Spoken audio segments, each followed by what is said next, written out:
कहानी की शुरुआत होती है एक टॉप एंगल से, जिसमें समंदर के बीचों बीच एक बोट दिखाई जाती है। जूम इन करने पर पता चलता है कि उसमें एक फैमिली है।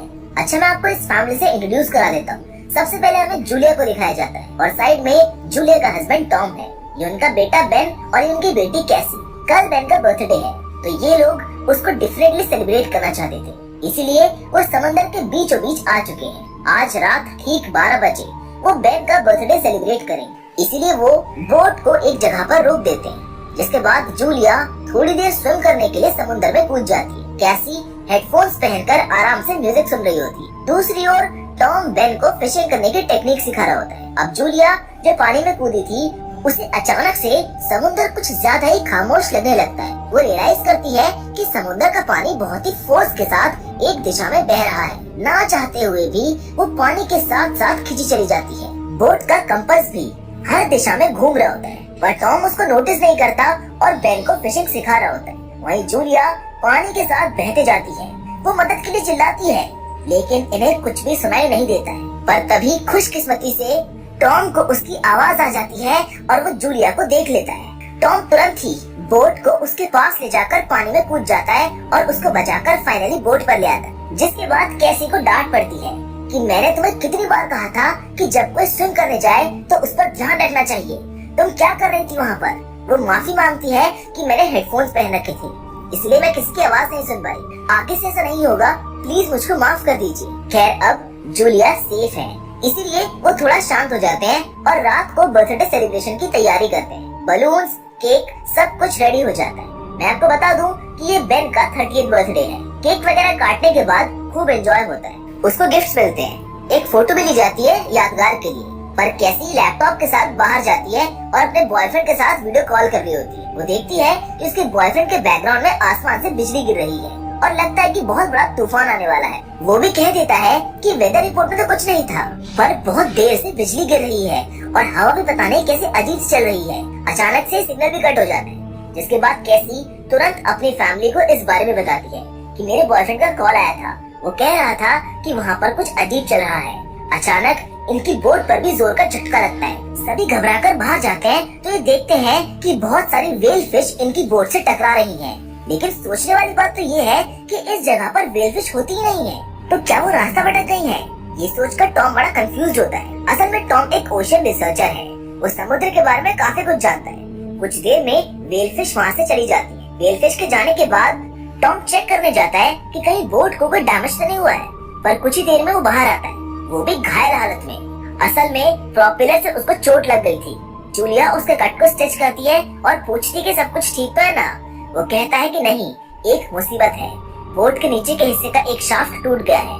अगर उसको ठीक नहीं किया गया तो हम बोट के डायरेक्शन चेंज नहीं कर पाएंगे। उसके बिना अगर बोट को स्टार्ट किया तो इंजन खराब हो सकता है। दूसरी ओर कैसी बाहर आकर अपने बॉयफ्रेंड से कनेक्ट करने की कोशिश करती, लेकिन सिग्नल बहुत ही वीक होता है। टॉम पानी और खाने का स्टॉक चेक कर रहा होता है। वो बताता है कि ये तो और 4 दिन चल जाएगा, लेकिन हमें इन्हें कम से कम यूज करना चाहिए और इमरजेंसी के लिए बैकअप बचा कर रखना चाहिए। उधर जूलिया भी रेडियो पर किसी को कांटेक्ट करने की कोशिश करती है, लेकिन उसको कोई सिग्नल नहीं मिलता है। जिस पर टॉम कहता है कि देखो, ये शिप्स का समुद्री रास्ता है, जरूर कोई ना कोई शिप यहाँ पर आता ही होगा, हम उनसे मदद मांग सकते हैं। तभी कोई आवाज सुनकर वो बाहर जाते हैं। वो देखते हैं कि आसमान से एक मिट्योर गिर रहा है और वो भी इनकी दिशा में ही आ रहा है। टॉम तुरंत बोट को स्टार्ट करके वहाँ से कुछ दूर ले जाता है, पर बिना शाफ्ट के बोट चलने की वजह से इंजन खराब हो जाता है। और तो और वहाँ पर एक सैटेलाइट भी गिरा पड़ा होता है। लगता है कि कोई खतरनाक तूफान आने वाला है, जिसके कुछ ही देर में बादल गरजते हैं और बिजली भी गिर जाती है।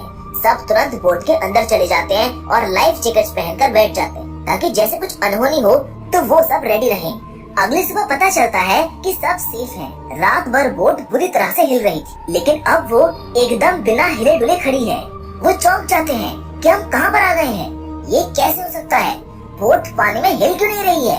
और जब वो बाहर आकर वहाँ का दृश्य देखते हैं, जिसको देखकर वो दंग ही रह जाते हैं, क्योंकि ये लोग समुद्र के बीच में थे, लेकिन अब लगता है कि पानी कहीं और बहकर चला गया है और इनकी बोट जमीन पर खड़ी है। वहाँ बड़े बड़े चट्टानों को देखकर वो शॉक रह जाते हैं कि समुद्र के नीचे ऐसा होता है। इनको पता नहीं था, पर आज इन्होंने उसको देख भी लिया। जिसके बाद ये कंपास चेक करते हैं, जो किसी और दिशा को नॉर्थ बता रहा होता है। जिससे हम समझ पाते हैं कि पृथ्वी के ध्रुवों के मैग्नेटिक पोल्स की अदला बदली हो गई है। इसीलिए समुद्र का सारा पानी दूसरी दिशा में शिफ्ट हो चुका है। मतलब जहाँ पर पहले जमीन थी अब वहाँ पर समुद्र है। यानी इंसानियत लगभग खत्म हो चुकी होगी, कुछ ही लोग जिंदा बचे होंगे। टॉम बताता है कि मेरे रिसर्च के अनुसार लाखों साल पहले ऐसा हुआ था और वही पोल शिफ्ट अभी भी हो गया है। यहाँ टॉम की बातें सुनकर सब घबरा जाते हैं कि हाउ इज इट पॉसिबल, ये कैसे हो सकता है। ये सब सुनकर कैसी खुद को बोट के कमरे में बंद करके रोने लगती है, क्योंकि उसका बॉयफ्रेंड भी अब शायद जिंदा नहीं होगा। इसीलिए वो बहुत ज्यादा रोती है। बेन बर्थडे बैलून्स को हवा में उड़ा देता है ताकि उसको देखकर कोई इनकी मदद करने के लिए यहाँ पर आ जाए। थोड़ी देर बाद टॉम को एक चैनल पर रेडियो सिग्नल मिल जाता है और वो पूछता है कि आप कहाँ पर हैं, क्या वो जगह सेफ है। उस तरफ से एक आदमी कहता है कि मैं एक सबमरीन का कैप्टन हूँ और फिलहाल उसी सबमरीन के अंदर हूँ।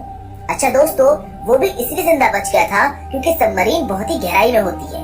कैप्टन उनको बताता है कि समुद्र के परिवर्तन होने की वजह से जो कम्युनिकेशन डिवाइसेस जमीन पर थे वो काम नहीं करेंगे। साथ ही वो कहता है कि अब मेरे गेस के अनुसार जो पानी दूसरी तरफ शिफ्ट हुआ था वो जल्द ही यहाँ वापस भी आ जाएगा, शायद एक हफ्ते के अंदर। इसलिए तुम लोग जहाँ भी हो वहाँ की सबसे ऊंची चट्टान पर जाकर रहो, वही सेफ रहेगा तुम्हारे लिए। इसके बाद टॉम डायरेक्टली पूछ लेता है क्या हम भी वहाँ पर आकर सबमरीन में आपके साथ रह सकते हैं, यानी मैं, मेरी वाइफ और हमारे 2 बच्चे, क्योंकि अगर पानी भी आ गया तो सबमरीन सेफ रहेगी। जिस पर कैप्टन कहता है कि तुम सबका यहाँ पर आना तो बेकार है क्योंकि ये बहुत ही छोटी सबमरीन है, इसमें 2 या फिर 3 लोगों से ज्यादा नहीं रह सकते। ऑलरेडी मैं और मेरा पार्टनर इसके अंदर थे, लेकिन मेरा पार्टनर मर चुका है, इसलिए यहाँ पर सिर्फ और 2 लोगों के लिए जगह है। टॉम कहता है कि आप प्लीज मेरे दोनों बच्चों को अंदर ले लीजिए, बड़ी मेहरबानी होगी। अब कैप्टन भी इनकार नहीं कर पाता और मान जाता है। टॉम जल्दी से मैप पर उस सबमरीन की लोकेशन को मार्क कर लेता है क्योंकि वो जल्द से जल्द बच्चों को वहाँ पर पहुँचाना होगा। ना जाने पानी कब वापस लौट आएगा तो खतरा बढ़ जाएगा, इसीलिए वो दोनों बच्चों के लिए फूड वगैरह पैक करने लग जाते हैं। तभी टॉम देखता है कि कोई इनकी बोट की तरफ आ रहा है। वो आदमी लंगड़ा रहा होता है और उसके साथ एक डॉग भी होता है। असल में बेन ने जो बलून्स उड़ाए थे उन्हें देखकर ही यहाँ पर आए हैं और ऐसा लग रहा है कि बड़ी मुश्किलों के बीच ये सरवाइव करके यहाँ पर बचकर आया है। उसे एकदम थका रहा देखकर टॉम उसको पहले पानी देता है और पानी पीने के बाद वो आदमी टॉम को थैंक यू करने के बजाय उसके सर पर मारकर उसको गिरा देता है। इतने में जूलिया उसको देखकर टॉम को बचाने के लिए आती है, लेकिन तब तक वो आदमी अपना भाला टॉम के पेट में घोंपकर उसको जान से मार डालता है। दोस्तों, जूलिया की तो जान निकल जाती है। वो बड़ी टेंशन में होती है कि क्या हो गया। फिर वो जूलिया की ओर आता है, इसलिए जूलिया घबराकर बच्चों को बचाने के लिए बोर्ड की ओर भागती है और वो कातिल उस पर भाला फेंक देता है। लेकिन जूलिया की किस्मत अच्छी होती है क्योंकि वो भाला जूलिया के शोल्डर पर लगता है और वो बच जाती है। उसे अब कैसे भी करके जल्दी से अपने बच्चों को बचाना होगा। वो तुरंत बोट पर जाकर बच्चों को बताती है। उसके बच्चे भी बहुत ज्यादा डर जाते हैं। वो दोनों बच्चों को एक लॉकर के अंदर बंद कर देती है और कैसी को एक फेयर गन देकर कहती है कि बेटा, अगर और कोई रास्ता ना दिखे तब जाकर तुम ये गन यूज करना, वरना नहीं करना। ये कहकर वो खुद बोट के निचले हिस्से के बाथरूम में छुप जाती है। इतने में वो कातिल बोट का दरवाजा तोड़कर अंदर आ जाता है। अब सबसे पहले तो वो किचन में जाकर कि शायद ही बहुत भूखा है और खाने के लिए ही इसने इतना खून खराबा किया है, जिसके बाद वो जूलिया को ढूंढने लग जाता है। उधर जूलिया हाथ में चाकू लिए उसका वेट कर रही होती है और जब वो बाथरूम का दरवाजा खोलता है तो वहाँ पर जूलिया नहीं होती। असल में वो एक होल से बोट के बाहर कूद गई थी। कातिल भी उसी होल से झांकता है, लेकिन जूलिया एकदम चुपचाप बैठी होती है। इसी बीच जूलिया को देखकर कातिल का डॉग भौंकने लग जाता है। जूलिया डर जाती है कि कहीं मैं पकड़ी न जाऊं, इसीलिए वो डॉग को जान से मार देती है। लेकिन डॉग की आवाज सुनकर कातिल बाहर आ जाता है और अपने डॉग को मरा पड़ा हुआ देखता है। पर इसी बीच जूलिया बोट के ऊपर चढ़कर कातिल के ठीक ऊपर कूदकर उसका खात्मा करने की कोशिश करती है, लेकिन वो कातिल उस पर भारी पड़ता है और उसको पकड़ लेता है। वो जूलिया को बुरी तरह से पीटता है और दीवार पर उसका सर पटकने लग जाता है। वहीं पर वो लॉकर भी है जहाँ जूलिया ने कैसी और बेन को बंद किया होता है। अब ये सारी चीजें देखकर, मतलब अपनी माँ को पिटता हुआ देखकर, कैसी लॉकर खोलकर उस कातिल के मुंह पर फ्लेयर गन से शूट कर देती है, जिससे वो दूसरी तरफ जा गिरता है। साथ ही वहाँ पर आग भी लग जाती है। अब मौका पाकर जूलिया अपने बच्चों को लेकर वहाँ से निकल जाती है, लेकिन कातिल को ज्यादा चोट नहीं लगी होती है और वो जूलिया को पकड़ने के लिए आ जाता है। वहीं अब आग लगने की वजह से बोट भी ब्लास्ट हो जाती है, लेकिन वो कातिल बोट से कूदकर बच जाता है। दोस्तों, यहाँ टॉम को मरा पड़ा हुआ देखकर तीनों बहुत रोते हैं। जूलिया टॉम को किस करके रोने लग जाती है, लेकिन वो देखती है कि कातिल इनके पीछे आ रहा है, इसलिए बच्चों को लेकर वो बड़ी बड़ी चट्टानों पर चढ़कर भाग रही होती है। अब बचते बचते आखिर वो कातिल से दूर एक जगह पर पहुँच जाते हैं जहाँ पानी होता है। वो उस पानी को पीते हैं, लेकिन वो बहुत ही खारा होता है और अब कैसी के पास थोड़ा पानी होता है। वो उसको बेन को दे देती है, लेकिन वो पानी नहीं लेता और बहुत रोता है। उसको अपने पापा की याद आती है। असल में उसको ये गिल्ट फीलिंग होती है कि अगर उसने बलून्स नहीं उड़ाए होते तो वो कातिल इनके पास नहीं आता। वो कहता है कि पापा की मौत का कारण मैं हूँ। कैसी भी उसी को दोष देती है, लेकिन जूलिया उसको समझाती है कि देखो, जो होना था सो हो गया, उसका कोई जिम्मेदार नहीं है, तुम सब भूल जाओ। हमारे पास एक ही मकसद है, जल्द से जल्द यहाँ से निकलना। तभी वो देखते हैं कि कातिल भी उनकी दिशा में आ रहा है। तीनों उस लोकेशन की ओर भागते हैं जहाँ पर उस कैप्टन की सबमरीन है। अब वहाँ का दृश्य देखकर पता चलता है कि समुद्र की गहराइयों में हमारे प्लास्टिक वाटर बॉटल्स और गैस जमा हुए पड़े हैं। शार्क्स भी मरी पड़ी होती है। बेन उनको देख रहा होता है, लेकिन जूलिया उसको खींच कर ले जाती है, क्योंकि अगर कातिल आ गया तो वो इन पर हमला जरूर करेगा और इनका खाना वगैरह छीनकर इनको मार डालेगा। इसीलिए वो लगातार भाग रहे होते हैं। रास्ते में शिप से गिरे हुए कई सारे बैरल्स भी पड़े होते हैं, जिनमें शायद तेल ट्रांसपोर्ट किया गया होगा। बहुत दूर लगातार भागने की वजह से बेन को बहुत ज्यादा प्यास लगती है, क्योंकि उसने बहुत देर से पानी नहीं पिया होता। कैसी उसको अपना पानी देती है और अब इनके पास पानी की एक भी बूंद नहीं है, जिस वजह से कैसे हिम्मत हार जाती है। वो कहती है कि अब हम नहीं बच सकते, हम तीनों मरने वाले हैं। लेकिन जूलिया उसकी हिम्मत बढ़ाती है, बेटा जब तक जान है हमें कोशिश करते रहना होगा, हार मानने से कुछ नहीं होगा। आगे रास्ते में वो एक टूटा हुआ प्लेन देखते हैं जो कई साल पहले समुद्र में क्रैश हो गया था और फिलहाल पूरे प्लेन पर जंग लग चुका होता है। लेकिन आज रात इनको यहीं पर रुकना पड़ेगा, इसीलिए वो अंदर जाकर थोड़ा आराम करते हैं। तभी जूलिया अपनी फैमिली फोटो को देखती है जो बेन के बर्थडे सेलिब्रेशन के वक्त ली गई थी, जिसको देखकर वो बहुत रोती है। असल में जूलिया एक डॉक्टर है और उसकी और टॉम की लव मैरिज थी। एक बार जब टॉम ने समुद्र में डाइव किया था तो उसे चोट लग गई थी और तब उसको अस्पताल लाया गया था, जहाँ जूलिया डॉक्टर थी। वहीं इन दोनों की पहली मुलाकात हुई थी और फिर दोनों में प्यार हुआ। दोनों ने शादी कर ली और बच्चे हो गए। उसी बारे में सोच सोचकर वो एकदम टूट जाती है। बच्चे भी पापा के बारे में सोचकर बहुत रोते हैं। अब रात हो जाती है तो वो वहीं पर सो जाते हैं। आधी रात को कैसी को कोई आवाज आती है और वो अकेली प्लेन से बाहर जाकर देखती है। वहाँ पर कोई नहीं होता, लेकिन अचानक वो कातिल पीछे से कैसी पर हमला करने वाला होता है और यहाँ पर रिवील होता है कि कातिल के लिए इन लोगों का बिछा हुआ ट्रैप था। जैसे ही वो कैसी को मारने वाला होता है वो हट जाती है और पीछे से जूलिया कातिल पर चाकू से लगातार वार करके उसको मार डालती है। सुबह होती है और तीनों वहाँ से बाहर आते हैं। अब उनको तसल्ली है कि चलो कातिल मारा गया और हमारी जान को कोई खतरा नहीं है। कातिल की बॉडी के चिथड़े बन चुके थे, जिसे देखकर इनको डर जकड़ लेता है कि जरूर यहाँ पर कुछ है जिसने इसकी लाश का ये हाल कर दिया है। अब ये समझ जाते हैं कि ये जगह भी खतरे से खाली नहीं है, इसीलिए तीनों जल्दी से वहाँ से बच के निकलते हैं। जूलिया और कैसी मैप देख रही होती है। इसी बीच बेन प्यास बर्दाश्त नहीं कर पाता। किस्मत से एक जगह पर पानी जमा होता है जो कि समुद्र का पानी है, लेकिन वहाँ जमा पानी सड़ गया था।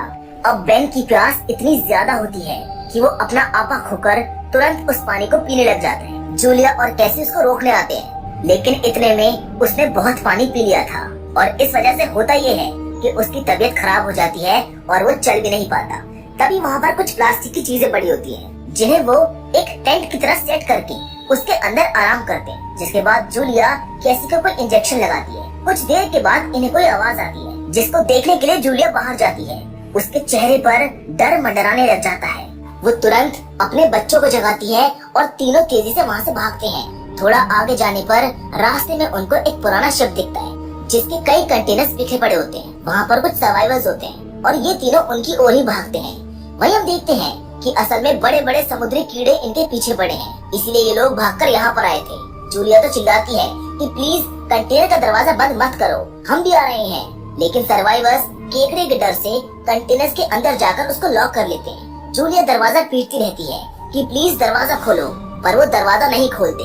जिसके बाद जूलिया कैसी और बेन को कंटेनर के ऊपर चढ़ाकर खुद ही ऊपर चढ़ रही होती है, लेकिन इतने में केकड़ा जूलिया के पैर को जख्मी कर देता है। लेकिन इनकी किस्मत अच्छी होती है क्योंकि ये लोग तो बच जाते हैं। लेकिन जो सर्वाइवर्स कंटेनर के अंदर चले गए थे उनका क्या हुआ ये अब दिखाया जाता है। असल में कंटेनर के साइड में एक गैप होता है जिसके जरिए केकड़े अंदर घुसने लग जाते हैं। वो लोग केकड़े को शूट करते हैं, लेकिन कितने को शूट करेंगे? हजारों की तादाद में केकड़े आ रहे थे जो उन सर्वाइवर्स को पूरी तरह से खा जाते हैं। इन सर्वाइवर्स का भी वही हाल होता है जो उस कातिल का हुआ था।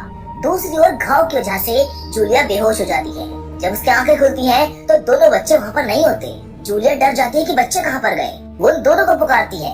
असल में वो नीचे ही होते हैं। एक टैंकर के अंदर पानी और थोड़ा टिन फूड भी होता है जिसको वो ले आते हैं। जूलिया उन सर्वाइवर्स की गन भी उठा लेती है और उनके पॉकेट्स भी चेक करती है। उसमें एक रेडियो होता है जिसके जरिए वो उस सबमरीन कैप्टन को कांटेक्ट करने की कोशिश करती है। जैसे तैसे कांटेक्ट हो ही जाता है। खैर अब जूलिया उसको बताती है कि हजारों बड़े बड़े केकड़ों ने हम पर हमला कर दिया था और उनसे भागते भागते मेरा मैप कहीं पर गिर गया है। प्लीज हमें अपनी लोकेशन बताइए। कैप्टन कहता है कि मुझ पर भी हमला हुआ है और मैं घायल हो चुका हूँ। अगर समुद्री कीड़े यहाँ आ गए तो इसका मतलब है कि समुद्र का पानी भी जल्दी यहाँ पर पहुँचता होगा। तुम लोग एक काम करो, जल्दी यहाँ पर आ जाओ, मैं अपना फ्लेयर गन शूट करता हूँ। ये कहकर वो अपनी फ्लेयर गन शूट करता है, जिसको देखकर ये लोग उस दिशा में चलने लग जाते हैं। बहुत दूर थक कर चलने के बाद इनको एक जगह पर छोटा सा सबमरीन वेसल दिखता है, तो ये लोग उसके पास जाने लग जाते हैं। लेकिन रास्ता बहुत ही कठिन होता है, मतलब बहुत मुश्किल पत्थरों और चट्टानों के बीच से होकर वो एक जगह पहुँचते हैं जहाँ चट्टानों पर समुद्री शोवर फैले होते हैं जिनसे बचना मुश्किल होता है। इन सब के बीच से होकर वो आगे बढ़ रहे होते हैं, लेकिन अचानक जूलिया एक गहरे गड्ढे में गिर जाती है। जूलिया चिल्लाती है कि तुम दोनों जल्दी यहाँ से जाओ और उस सबमरीन में सेफ हो जाओ। थोड़ी देर में यहाँ पर पानी आ जाएगा, जल्दी जाओ, मैं बच नहीं पाऊंगी, मुझको यहीं पर छोड़ दो। उस सबमरीन में कैप्टन के अलावा सिर्फ 2 लोग और रह सकते हैं, इसलिए तुम दोनों भी चले जाओ। पर कैसी रोने लग जाती है। वो चिल्लाती है कि माँ मैं आपको छोड़कर नहीं जाऊंगी।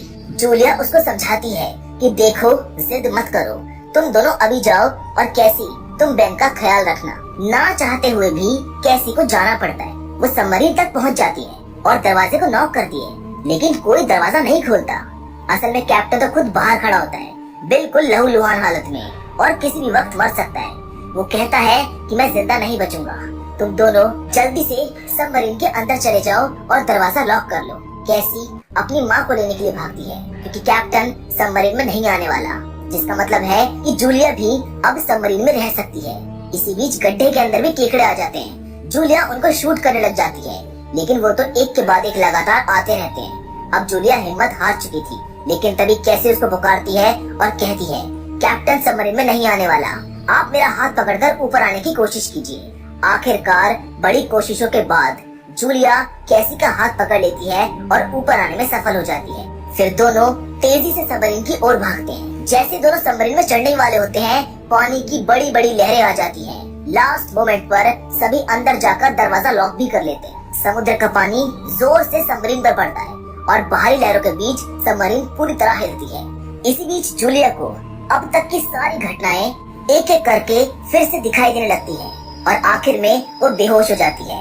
और जब उसको होश आता है तो सबमरीन एक जगह पर रुकी होती है।